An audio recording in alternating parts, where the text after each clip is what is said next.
I love it when a watch brand tries to do their own thing, and today we're taking a look at a brand that has done their own thing for quite some time. They're called Venezianico. They're an Italian brand. Today we're taking a look at their first attempt at an integrated bracelet watch, and they're taking a different route from what other brands have done with their affordable integrated bracelet watches, and they're going dressy. This is getting a very beautiful purple dial, so they're making this in a few different colors. I have the purple one to show you guys. It's really thin, it has a beautiful bracelet, and overall I'm really impressed with the results on these watches. There are a few shortcomings with a watch like this, and we will talk about those during the video. Let's take a look hands-on at the latest release from Venezianico, their attempt at a dressy, affordable, integrated bracelet watch. Like I was saying in the intro, Venezianico wanted to do something a little bit different to make them stand out in a crowd of affordable integrated bracelet watches.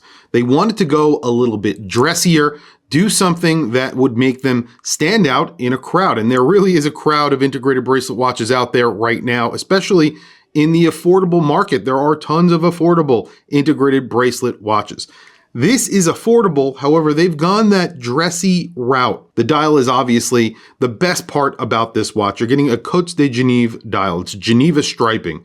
They are vertical, and you can see when you move it around in light, especially direct sunlight, it really lights up. It's a beautiful dial, and you just have their logo right below the 12 o'clock index. You have applied indices, however, they are very small. There is no lume in them either because this is a dress watch. Down at the bottom of the dial, the very bottom of the dial, where it would normally say Swiss made or something like that, it says Venezianico. That is it. There is nothing else on the dial cluttering it up. And I like that. You have beautiful skeletonized hands on here that when you move them around, they sort of light up as well. They're faceted. And I don't know how to describe them. I would say that they are dagger hands, for lack of a better term, and they look very crisp and clean. You also get a very nice bezel that, again, you don't see on many other integrated bracelet watches, specifically from Microbrands. There are a few major brands that do it. One of them is Parmigiani. That is the coin edge bezel on this watch. You have a smooth bezel on the top, and then there's a coin edge that goes around the very edge of the bezel, and that smooth portion is polished. You're getting some polishing on here, actually a lot of polishing on here throughout the entire case and bracelet. There is one solid line of polish that goes all the way around. It is very thick, and it looks really good on this watch because it is, again, a dress watch. All of the center links, there is polish on either side of that center link. So the center link itself is not polished, which I like because you could obviously wear this and you will get scratches on it, but that polished area will not scratch up fast because it's only in between where the links sit. So it looks dressy, it looks a little bit flashy, but it's not going to scratch up over time. This gets a Miyota movement inside. They went with the Miyota movement here because it is thin. They're actually using a movement that I've never encountered before. It's a 90-29. Essentially, it's a 90-39. It's a dateless version of the Miyota 9000 series. However, it's also secondless. You can see you're not getting a second hand on this watch. Normally, I would not like that. Normally, I like to see a second hand. However, when it comes to a dial like this, a statement dial, and this definitely is a statement dial, having no second hand makes a lot of sense.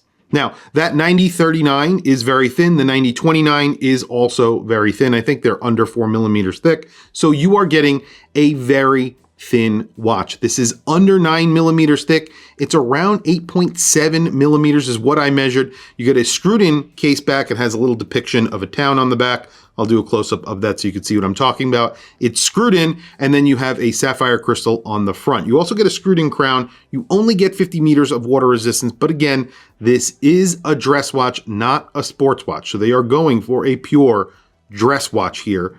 And that's the reason why you're getting 50 meters of water resistance. I wish they didn't screw in the crown. I wish it was just a push-pull crown then. However, that's the route that they went. Maybe they will up the water resistance in the future. If they come out with a dive watch version of this watch, that would be really, really great. You also get a lug-to-lug of 44.4 millimeters. On the bracelet, it's around a 56 millimeter lug-to-lug because this does wear like a cuff. As you can see, this does not bend down or straight down at all. You do have screwed links, by the way. I do want to mention that. Solid links. The bracelet is really nice. They call this the evolution of their Casanova bracelet, which is the bracelet that they use on almost all of their watches. Obviously, this is an integrated bracelet watch, so the bracelet needs to be a little bit different from what you would get from a dive watch. And the bracelet is beautiful. It's really nicely made. I even like this little center link. It's polished on both sides, which again is kind of unnecessary, and it is a little bit more difficult to do, but I like the way it looks. The only negative I would say is that that is even there, because you do have to fold over one side before you fold over the other. So that's not that big of a deal. I always complain about these little things, but that is not really a deal breaker for a watch like this. I measured this a few times. On their website, they're saying it's a 40 millimeter watch. If you measure it at the bezel, it's like a 37 millimeter watch. However, at the case, no matter how I measured it, I still got under 40 millimeters. I measured around 39.6 millimeters at its largest dimension. That could be just my calipers, but that's what I measured it in at. I did not include these crown guards, so you do have little crown guards on here, so that could be where they're getting that 40 millimeter size. The other thing I want to mention here is the bracelet. It does taper a lot, which you guys know I love. It starts out at around 25 millimeters.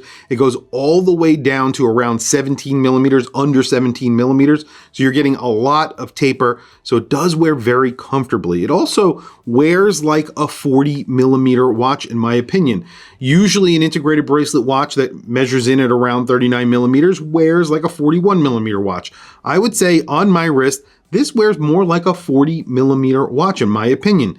It wears really nicely, very comfortably, and it is very, very thin. It sits very close to the wrist. And there's a few different reasons for that, obviously, because of that movement, but also the choice of 50 meters of water resistance. If they put 100 meters of water resistance, it would require this to be slightly thicker. So they're sacrificing 50 meters of water resistance for that extra thinness. And in my opinion, that is a good thing. I really like that they did this. I really like how thin this watch is. On my wrist, I have the recent release from Baltic. This is the Baltic Prismic Stone Dial Limited Edition for New York with the jade green dial. I wore this specifically because this watch has a hand-wound 7001 ETA movement inside, and it's basically as thick as the Venezianico that we're looking at today. This gets a hand-wound movement, and it's the same thickness as an automatic movement with an integrated bracelet. And there it is on my 7.5-inch wrist. Like I said, it does not wear large. It wears like a 40 millimeter watch, in my opinion, and that is because of its thinness and the taper on the bracelet.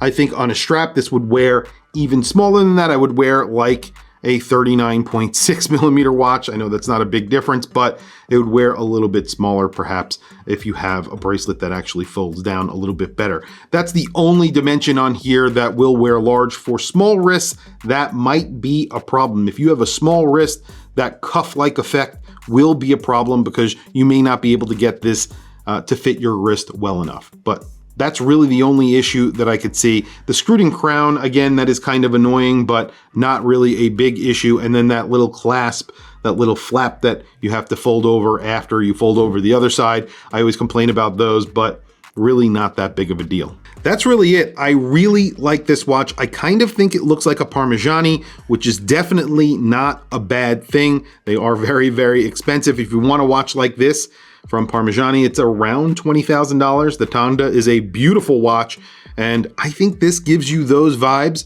for $800. This is $800 on the bracelet as you see it. I think that's a really good price. I think that they did a really good job with this. It's a ground up design that they've made, and they went for something completely different. So if you are in the market for something very dressy, something that looks very elegant, and you don't want, a PRX or something like a 12, which is a great watch, it's just not this. It's just not a dressy watch like this. Plus you get 50 meters of water resistance, which isn't terrible.